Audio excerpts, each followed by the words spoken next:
Coucou tout le monde, j'espère que vous allez bien. Aujourd'hui on va parler d'un sujet qui touche beaucoup d'entre nous, à savoir la gestion d'un budget étudiant. Soyons honnêtes, à certains moments on a l'impression que notre portefeuille se vide très vite. Que tu sois un expert ou un pro du je ne paye pas mon café parce que je suis à découvert, savoir gérer ses finances est essentiel pour éviter le stress et profiter pleinement de sa vie étudiante. Alors si toi aussi tu veux arrêter de te dire mais où est passé mon argent, eh bien cette vidéo est faite pour toi.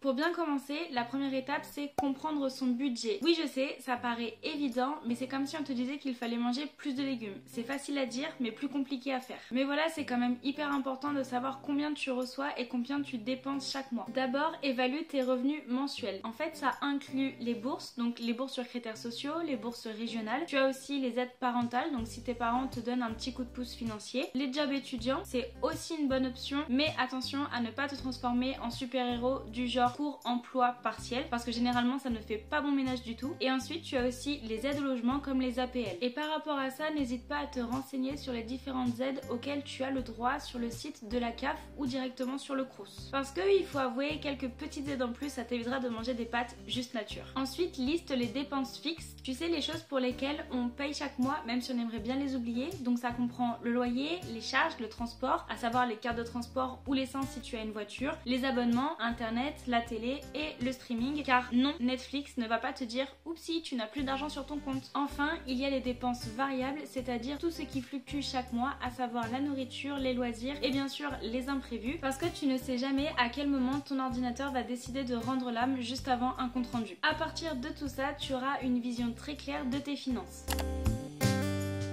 Passons à l'étape suivante qui est d'établir un budget. Et pour cela, je te propose d'utiliser la méthode 50-30-20. Alors non, ce n'est pas une formule magique, mais c'est quelque chose qui fonctionne très bien pour bien répartir tes dépenses. Pour t'expliquer un petit peu, 50% vont aller pour les besoins, donc tout ce qui est indispensable comme le loyer, les courses et le transport. 30% pour les loisirs, tout ce qui te fait plaisir comme les sorties, les abonnements et même ton petit chocolat chaud qui te réchauffe le cœur en hiver. Et ensuite, tu as 20% pour l'épargne ou les imprévus. Pour moi, c'est super important de mettre de côté, même si c'est une toute petite somme, parce que ça peut vraiment nous aider quand on a des petits coups durs. Et n'oublie pas aussi de créer un fonds d'urgence parce que entre nous, les imprévus ont l'étrange habitude de frapper à ta porte quand tu t'y attends le moins. Genre juste après que tu aies acheté ce beau t-shirt en promo alors que tu n'en avais absolument pas besoin. Tu peux aussi te fixer des objectifs financiers comme par exemple économiser 300 € à la fin du semestre pour un projet personnel ou alors mettre de côté 50 € tous les mois pour partir en vacances. Avoir un objectif te donne une motivation supplémentaire pour respecter ton budget et éviter les dépenses inutiles.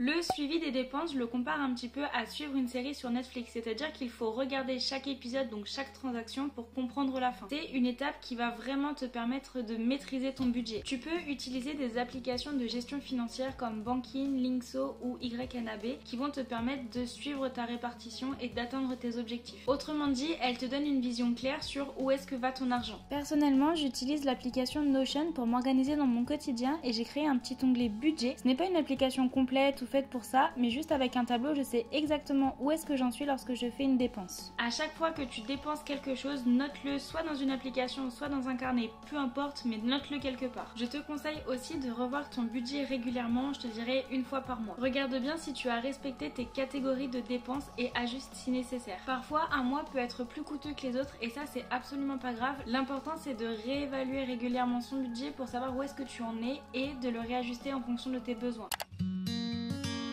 Maintenant, on va passer aux petites astuces pour économiser au quotidien. Pour la nourriture, privilégie le fait maison. Parce que bon, à force de commander des sushis, tu peux bien inventer ton restaurant, non? Prépare tes repas à l'avance, fais une liste de courses et tiens-toi à cette liste de courses. Et tu peux aussi tester des applications comme Too Good To Go qui te permet de récupérer des invendus à petit prix. En ce qui concerne ton logement, si tu veux réduire le coût de ton loyer, pense à la colocation. Non seulement tu partages le coût, mais en plus tu diminues les charges, à savoir l'eau, l'électricité et internet. Pour les transports, profite à fond des réductions étudiante sur les abonnements. Et si tu es en ville, le vélo est une très bonne alternative pour diminuer ces coûts-là. Pour les loisirs comme le cinéma ou les sorties, n'hésite pas à regarder les offres étudiantes et les événements gratuits. Et surtout, pense aux bibliothèques universitaires pour emprunter des livres au lieu de les acheter. Et enfin, je dirais, utilise tous les avantages étudiants. Vérifie toujours s'il existe des offres spéciales étudiantes. Que ce soit sur des réductions, sur des abonnements de transport, des événements culturels ou alors des abonnements en ligne comme Spotify et même Apple Music.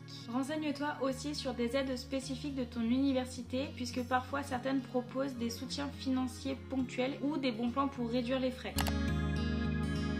Pour t'aider dans ta gestion de budget, voici quelques ressources et outils utiles. Le site du Crous pour vérifier tes droits aux aides étudiantes, la CAF pour l'allocation de logement comme les APL, les applications pratiques comme Too Good To Go pour économiser sur la nourriture ou encore des applications bancaires comme N26 ou Revolut qui proposent des offres adaptées aux jeunes. Et n'oublie pas de consulter aussi les aides que propose ton université parce qu'elle propose aussi des aides sociales, des soutiens psychologiques et même des bons plans pour les sorties. Voilà, j'espère que cette vidéo t'aura aidé à mieux comprendre ton budget étudiant. N'oublie surtout pas qu'on n'a pas besoin d'être un expert en finance pour y arriver. Si je peux le faire, tu peux y arriver. Un peu de suivi, quelques économies et tu verras que ton porte-monnaie te remerciera. Si tu as des astuces ou des conseils supplémentaires ou même une anecdote sur un mois galère, partage-les en commentaire. Et si cette vidéo t'a plu, pense à mettre un petit pouce bleu et à t'abonner pour avoir plus de contenu sur la vie étudiante. Je vous fais plein de gros bisous et on se dit à la prochaine. Bye!